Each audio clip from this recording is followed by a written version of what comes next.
May I come in, sir? Yes, come in. Good afternoon, sir. Good afternoon. Sir. Take your seat. Thank you, sir. Sonali, you did your graduation also, और आपने लगता है कि PG भी किया है या Yes, sir. हाँ, किस में किया है? Environmental science. एनवायरमेंटल साइंस में। Yes, sir. इसकी पढ़ाई होती है इन कॉलेज में? Yes, sir. तो बाकी ये जेडी वुमेंस कॉलेज से आपने ग्रेजुएशन किया, Yes. बोटनी से किया, Botany से. Yes. फिर आपका ये शिफ्ट आ गया ज्योग्राफी पर, अभी ली हैं ऑप्शनल में, Yes, sir. क्यों ऐसा? सर इन्वायरमेंटल साइंस के काफ़ी ज़्यादा सिलेबस जो है बॉटनी के साथ मैच कर रहे थे, तो इसलिए मैंने ज्योग्राफी ले लिया। और ज्योग्राफी प्रीलिम्स में और मेंस में दोनों में बहुत ज़्यादा पूछा जाता है, इसलिए।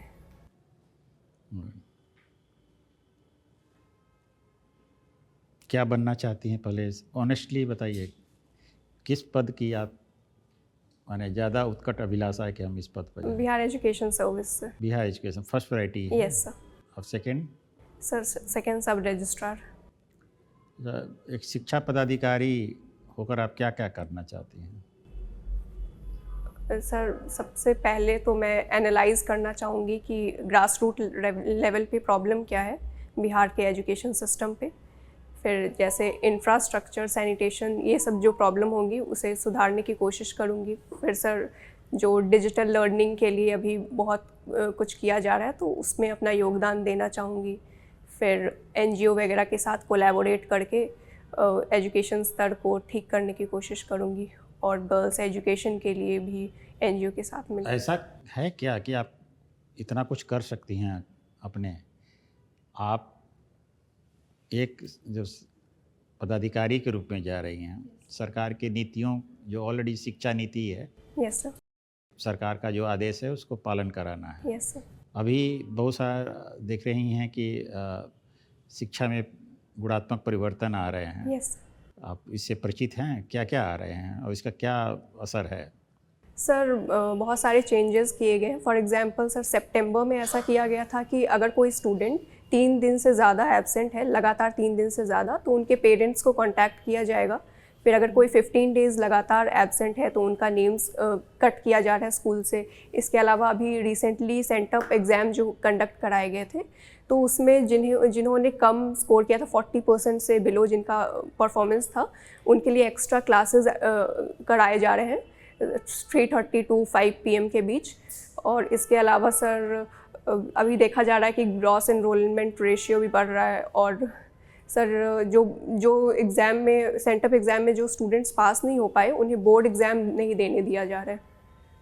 तो कल भी राज्य सरकार ने कुछ डिसीजन, कैबिनेट ने डिसीजन किया है शिक्षा के संबंध, उस क्या है? सर कल, सॉरी सर, मैं नहीं जानती, कल वाला मैंने नहीं देखा। जो भी टीचर हैं उनको राजकर्मी का दर्जा दिया गया। Yes sir, yes sir. ऐसा आपने, इससे क्या असर होगा टीचर को राजकर्मी, और पहले क्या वो राजकर्मी नहीं थे? जो इसका क्या असर होगा एजुकेशन पर? सर इसके बारे में मैंने ज़्यादा देखा नहीं, लेकिन मुझे लगता है कि वो लोग अब और मोटिवेटेड होके पढ़ाने की कोशिश करेंगे। आपको लगता है आपका नियंत्रण कहीं कमज़ोर तो नहीं पड़ जाए? क्योंकि जब एक राजकर्मी हो जाता है तो उसको तो श्योरिटी ऑफ सर्विस हो जाता है। Yes sir. तो सर आप लेकिन तो कंट्रोलिंग पदाधिकारी रहेंगे। सर मुझे लगता है अभी जैसे जो चेंजेस किए गए हैं, तो उसका एक पॉजिटिव इम्पैक्ट दिख रहा है। शुरू में क्रिटिसिज्म मिला था, लेकिन अब जब चेंजेस दिख रहे हैं तो फिर अभी उम्मीद है कि। ऑपरेशन दक्ष क्या है? सर ऑपरेशन दक्ष में इनका मेन मोटिव है जो स्टैंडर्ड 3rd से 8th स्टैंडर्ड के स्टूडेंट जो हैं, उनको एक्स्ट्रा क्लासेस दिया जाए ताकि वो मैथ्स, इंग्लिश ऐसे सब्जेक्ट्स में अच्छा कर पाएँ।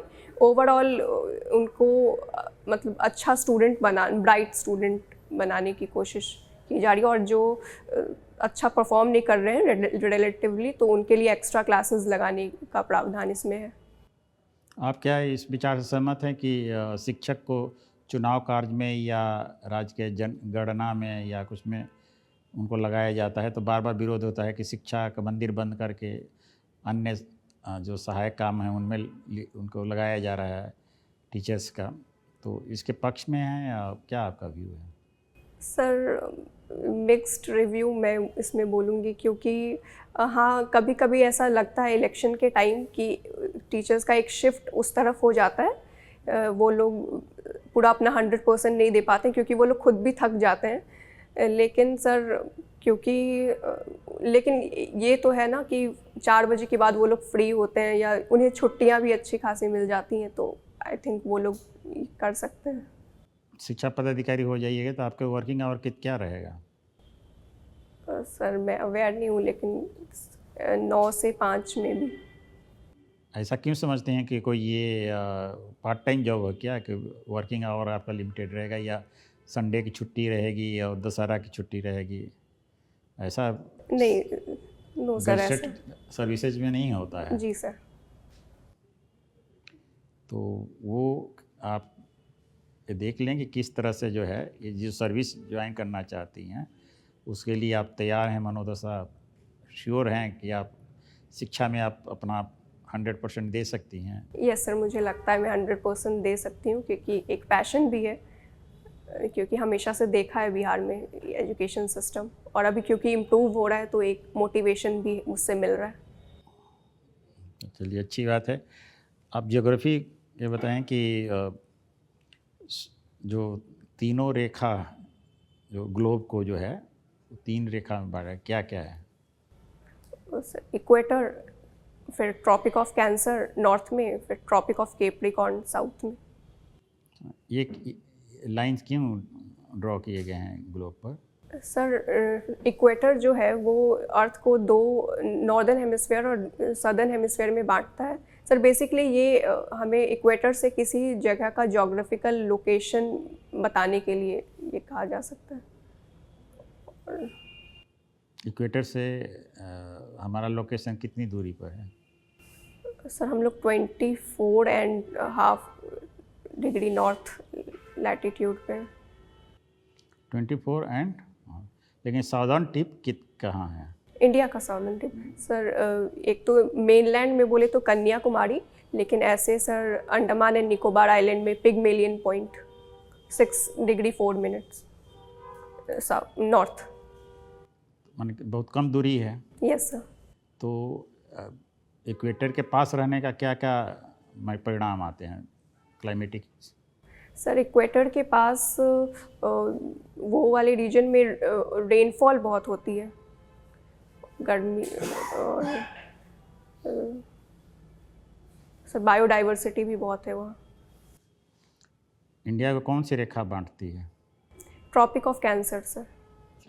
उसका होने से क्या हमारे क्लाइमेट पर असर है? सर ट्रॉपिकल वेदर है इंडिया में, ट्रॉपिकल मॉनसून। मतलब क्या होता है ट्रॉपिकल? सर गर्मी में बहुत ज़्यादा गर्मी पड़ती है और विंटर थोड़ा हार्श होता है, और उसके अलावा सर जो मॉनसून है साउथ वेस्टर्न मॉनसून, ये केरला और कुछ स्टेट्स, केरला तमिलनाडु नहीं। ओके, बहुत बहुत अच्छा सोनाली। यस। एनवायरनमेंट क्या है? सर एनवायरनमेंट जहाँ पे हम लोग रहते हैं, आसपास का वातावरण, ये है एनवायरनमेंट। तो उसमें कौन कौन से कंपोनेंट होंगे? सर एनवायरनमेंट में बायोटिक कंपोनेंट, एबायोटिक कंपोनेंट। ए बायोटिक कंपोनेंट का एग्जांपल दीजिए। बायोटिक कंपोनेंट में लिविंग बींग्स आते हैं सर, एनिमल्स, प्लांट्स। और एबायोटिक में? एबायोटिक में वाटर, एयर। एनवायरनमेंट पॉल्यूटेंट क्या है? Sorry sir? एनवायरनमेंट पॉल्यूटेंट क्या है? पॉल्यूटेंट सर, पॉल्यूटेंट वो एक्स्ट्रा चीज़ है जो रिक्वायर्ड नहीं है, लेकिन जिससे हमारा इन्वायरमेंट पे दुष्परिणाम दिख रहा है, जिसके जैसे पॉल्यूशन कितने तरह का होता है? सर बहुत टाइप्स के हैं। Soil pollution, noise pollution, air pollution, ground water pollution. Airborne disease से क्या समझती हैं और वाटरबोर्न डिजीज से? सर एयरबोर्न डिजीज़ेज़ जो मोस्टली हमारे लंग्स को इफ़ेक्ट करती हैं, और वाटरबोर्न डिजीज़ेज़ भी सर हमारे किडनी को जनरली अफेक्ट करती हैं। एयर पॉल्यूटेंट में कौन कौन गैसेस हैं? सर एयर पोल्यूटेंट में carbon monoxide, carbon dioxide, methane, sulphur dioxide, और नाइट्रोजन डाइऑक्साइड। ये बताइए, कार्बन मोनोऑक्साइड, कार्बन डाइऑक्साइड तो एटमॉस्फेयर में हवा से भारी हो तो नीचे बैठ जाएगा, तो कैसे आपको हार्म करेगा? सर सर वेहिकुलर एमिशंस में कार्बन मोनोऑक्साइड बहुत ज़्यादा एमिट होता है, तो वो हमारे हेमोग्लोबिन के साथ कंबाइन करके जो हेमोग्लोबिन की ऑक्सीजन कैरिंग कैपेसिटी है उसे कम कर देता है। और कुछ? और एयर क्वालिटी को कैसे इफेक्ट करता है? अच्छा करता है, खराब करता है? ख़राब करता है सर। अच्छा, इकोलॉजी बताइए क्या है? Ecology sir interaction of living things with its surrounding.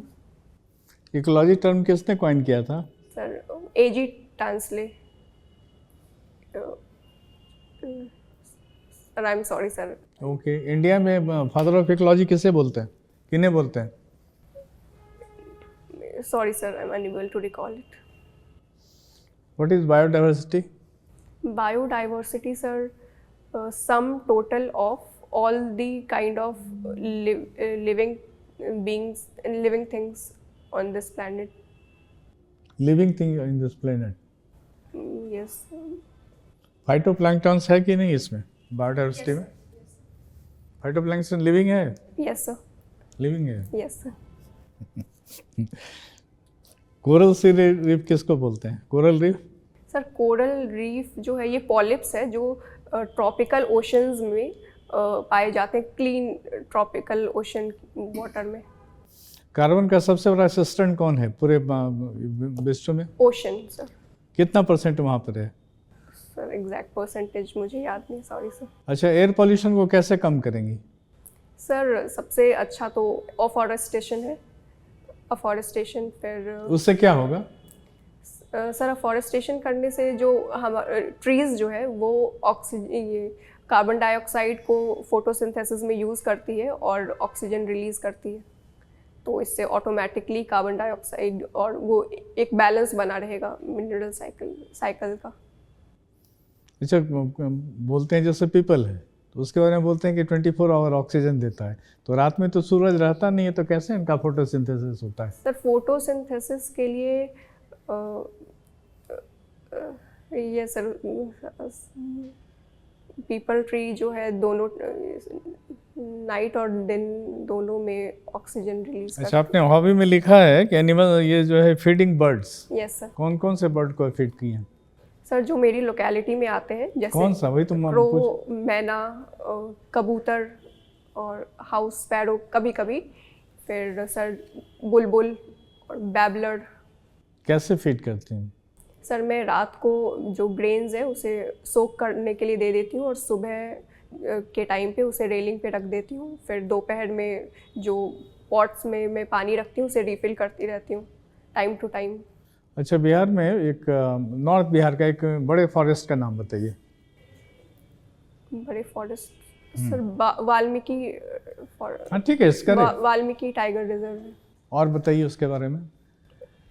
Valmiki waste Champaran में है और यहाँ पे वल्चर कंजर्वेशन प्लांट भी ऐसा लगाया जा रहा है। भाई जब टाइगर, ठीक है टाइगर रिजर्व है तो ऑब्वियसली प्राइम फोकस जो है टाइगर को ही देंगे। अच्छा, टाइगर कंजर्वेशन क्यों? सर टाइगर का पॉपुलेशन बहुत रैपिडली कम हो रहा था, ठीक है, इसलिए टाइगर कंजर्वेशन के लिए प्रोजेक्ट टाइगर स्टार्ट किया गया था 1973। उसमें क्या होता है? सर इसमें टाइगर और जैसे चीता ये सब एनिमल्स को प्रोटेक्ट करने के लिए कैट्स। नहीं, आपका आंसर कुछ और होना चाहिए, आपका एनवायरमेंट साइंस है ना। Yes sir. ये टॉप प्रेडेटर कौन है? ये जो फॉरेस्ट इकोसिस्टम उसमें टॉप प्रेडेटर कौन है? Carnivorous animal. कार्निवोरस में कौन सा आता है? सर टाइगर, लायन, चीता। ठीक है, फॉक्स। तो ठीक है, हमने कहा कि इस फॉरेस्ट में हम टाइगर प्रोजेक्ट शुरू कर रहे हैं, तो क्या करना होगा? सर उसके जो फूड चेन है उसके हिसाब से उसे मेंटेन करना होगा। जैसे कैसे? तो एग्जांपल देके बताइए। जैसे सर ये उसके लिए डियर भी वहाँ रखना होगा, क्योंकि वो लोग उसे खाएंगे तो। डियर कहाँ से लाइए? बाजार से खरीद कर लाइएगा? No sir. तब सर वो जहाँ डियर होंगे वहाँ से उसको ट्रांसलोकेट कर सकते हैं। कैसे ट्रांसलोकेट करिएगा? ये तो व्यवहारिक बात हो गई ना। आप कहिए कि पटना का एयर जो है पॉल्यूटेड हो गया तो हम दिल्ली से थोड़ा एयर ले आएंगे, इट इज़ इम्पॉसिबल, है ना, इम्प्रैक्टिबल भी है। तो जो हिरन है, ठीक है, आपका आंसर सही है, उसको बढ़ाने के लिए क्या कीजिएगा? सर तो उसे रखने के लिए जो भी जैसे बढ़ाने के लिए, रखना ही नहीं, बढ़ाना भी है। ग्रासलैंड क्रिएट करना होगा, ठीक है। ग्रासलैंड क्रिएट करने के लिए फॉरेस्ट को ओपन करना होगा। तो जब फूड चेन में हमारा जो है ये बढ़ गया, हिरन बढ़ गया, तो जो उसका जो सेकेंडरी प्रेडेटर है वो उस पर रहेगा, उसके ऊपर जो टॉप प्रेडेटर है वो रहेगा। Yes sir. फिर जो हम एक शेप में पूछें तो क्या टाइगर कहाँ पे है? एक पिरामिड हम बना देते हैं, टाइगर कहाँ पे है उसमें? टॉप पे सर। टॉप पे है ना। तो जब फॉरेस्ट कट रहा है और ये जो है हर्बीवोरस जो सिकुड़ रहे हैं, तो पिरामिड का स्ट्रक्चर क्या हो जाएगा? इन्वर्टेड। यस, वेरी करेक्ट, ठीक है। इसलिए प्रोजेक्ट टाइगर जब हम शुरू करते हैं तो हर चीज़ के कंजर्वेशन पर ध्यान दें, तो ऑटोमेटिकली वो बढ़ जाएगा। Yes sir. ठीक है। अच्छा, बिहार का जीडीपी बताइए। जीडीपी ऑफ बिहार सर मुझे एग्जैक्टली याद नहीं सर। अच्छा सोनाली जी, ये बताइए, आपने बॉटनी से ग्रेजुएशन किया ना? Yes sir. उसके बाद इन्वायरमेंटल साइंस से पीजी किया आपने, क्यों बॉटनी के बाद इन्वायरमेंटल साइंस? बॉटनी से क्यों नहीं? सर मुझे ज़्यादा इंटरेस्ट इन्वायरमेंटल साइंस में था, इसलिए। उसका क्या योगदान है इकोलॉजी में, इकोलॉजी में सर? इन्वायरमेंटल साइंस का सर पॉल्यूशन आजकल बहुत ज़्यादा है न्यूज़ में, तो वो पढ़ने के लिए मिलता है। और सर इकोलॉजी और इकोसिस्टम ये सब के बारे में पढ़ने को मिलता है। क्या है इकोसिस्टम, क्या है? सर इकोसिस्टम एक कम्युनिटी जिसमें प्लांट्स एंड एनिमल्स दोनों साथ में के रहते बीच में जो हैं, इंटरेक्शन है इनका करना है सम उसको टोटल। इकोसिस्टम Yes, बोलते हैं। अच्छा ठीक है, एनिमल सेल और प्लांट सेल में बेसिक डिफरेंस क्या है? सर एनिमल सेल में सेल वॉल नहीं होता है और प्लांट सेल में सेल वॉल प्रेजेंट होता है। प्लांट सेल में वैक्यूल जो है वो बड़े वाले होते हैं, एनिमल सेल में जनरली एब्सेंट होते हैं या फिर बहुत छोटे वाले पाए जाते हैं। अच्छा, और सर अच्छा, ट्रांसपोर्टेशन ऑफ फूड प्लांट में कैसे होता है? Sir transportation of food phloem से होता है प्लांट फ्लोएम में। से होता है। Yes sir. लीफ जो खाना बनाती है वो फ्लोएम के द्वारा रूट्स और अदर पार्ट्स में ट्रांसफ़र होता है। प्लांट्स के एज को अगर हम जानना चाहेंगे तो कैसे जानेंगे कि ये प्लांट कितने साल का है? सर प्लांट के एज को काउंट करने के लिए उसके रिंग्स को काउंट करते हैं। स्टडी को डेंड्रोलॉजी उससे पता चल जाता है कि एज क्या है प्लांट। एज क्या है। Yes sir. हर प्लांट में रिंग्स बनता है क्या? सॉरी सर, ये तो मैं अवेयर नहीं। चलिए। Sorry sir. ठीक है, thank you sir. Sonali, formal interview is over. Thank you sir. Relax for 2 minutes. We'll call you back. Okay.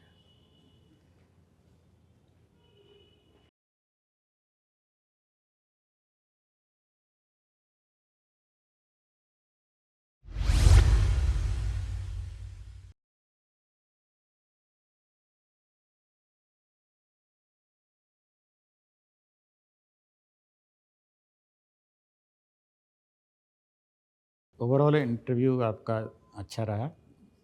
We are very hopeful कि आपका परफॉर्मेंस अच्छा होगा उस दिन, और थोड़ा वॉल्यूम जो है और उस दिन का ड्रेस जो होगा वो क्या सोच रखा है? साड़ी में सर, सर, साड़ी एंड तो ब्लेजर। उसके लिए पहले से आप प्रैक्टिस कर लें साड़ी में चलना फिरना, और उस दिन आयरन करके बढ़िया से, क्योंकि फर्स्ट जो है ना ड्रेसअप बहुत अच्छा इंप्रेशन, आपकी हाइट बहुत अच्छी है इसलिए साड़ी बहुत अच्छी लगी, पर्सनालिटी को सूट करेगी। उसके साथ आप देख लें और फर्स्ट अपने देखें और घर के लोगों को दिखाएं कि ठीक है कि नहीं है ना। फर्स्ट इम्प्रेशन तो ही जाता है। फिर आपकी डिग्री बहुत अच्छी है, पढ़ाई भी आपने पटना से किया है, फिर JD वुमेंस कॉलेज से किया है, फिर EN कॉलेज से किया है, तो ये होता है कि आप डिजर्व करती हैं। तो वो चीज़ जो है मैसेज जाना चाहिए बोर्ड के सामने कि you deserve that thing. There are many contestants, है ना। ये तो कंपटीशन है, ये पर्सनालिटी टेस्ट है इंटरव्यू। आपने जो भी स्कोर रिटन में कर लिया होगा और इसका मार्क्स जोड़कर जो है मेरिट लिस्ट बनती है।